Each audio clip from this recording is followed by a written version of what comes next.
would you say that most women today, especially in Black America, are more nurturing or more so uh, masculine in nature? I would say masculine, definitely. Damn. Why do you say that? I don't want to.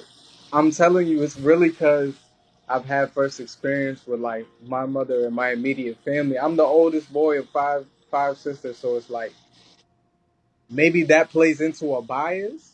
But I would say honestly, because we didn't have a dad, so it was like I feel like the females I was around felt like they had to. I don't want to say overcompensate, but have to adapt to characteristics that are masculine, because they might not have had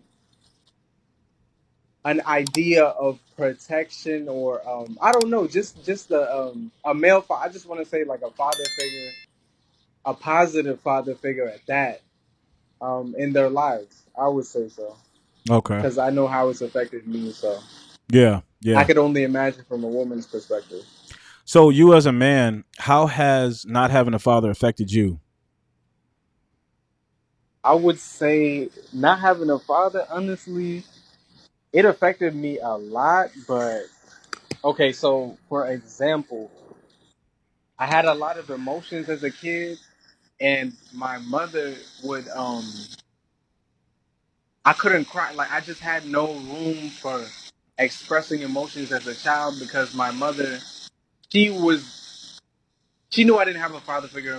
She wasn't with my father, so she felt like she had to do more or step into that role, but she's still a woman, so she can't really do that. So growing up, I had emotions. Like whenever it's healthy for a child to express emotions, but at a young age, I was taught not to express my emotions and to be very kind of stoic and to hold my composure all the time. So that kind of made me into somebody who bottles things up and only reacts when I'm pushed to a limit. And once it gets to that limit, it's like it's almost like every time that happens, it's no coming back. But Mhm. that's because of like for example, my father not being there to maybe teach me how to express my emotions in a masculine and assertive way instead of bottling things up and having emotional outbursts in the future. I think that's definitely number one. And I've overcome it by myself, but once I learned it, it was crazy to me how much that. And I would say one other thing, if I'm not speaking too much, No, you're good. um, another thing that affected me by not having a father was knowing how to live, basically having a masculine frame and knowing when to have boundaries with people. I would say that's another really big thing, especially when I was really young. Um, Not having like concrete boundaries and kind of having a lot of gray areas and places in my life in relationships with people, relationships with myself. Like I kind of had like an inferiority complex, and I feel like because I was young and because I was around all these females and because my mother was telling me this is how you treat people, and females are naturally more empathetic and compassionate, so her teaching me all of this never allowed me to build a kind of like, I don't want to say armor, but like a boundary, yeah, like a force field against the harshness of the world because I'm a man and I'm going to be a man and the world is harsher towards me.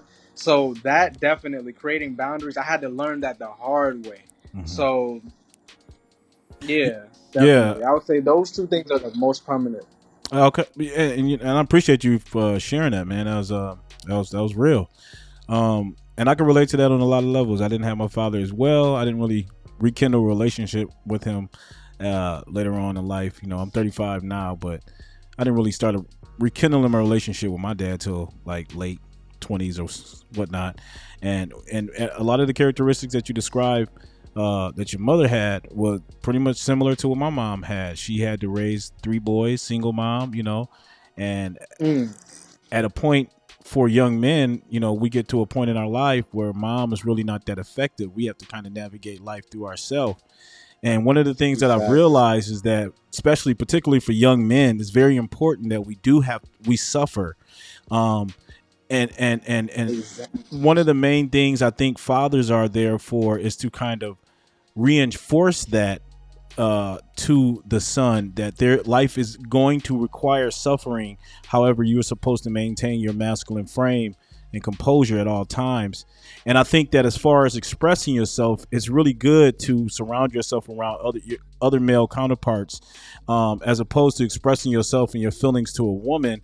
We are supposed to have other Mm. male counterparts to express and kind of like detail some of our issues, because only men understand other men.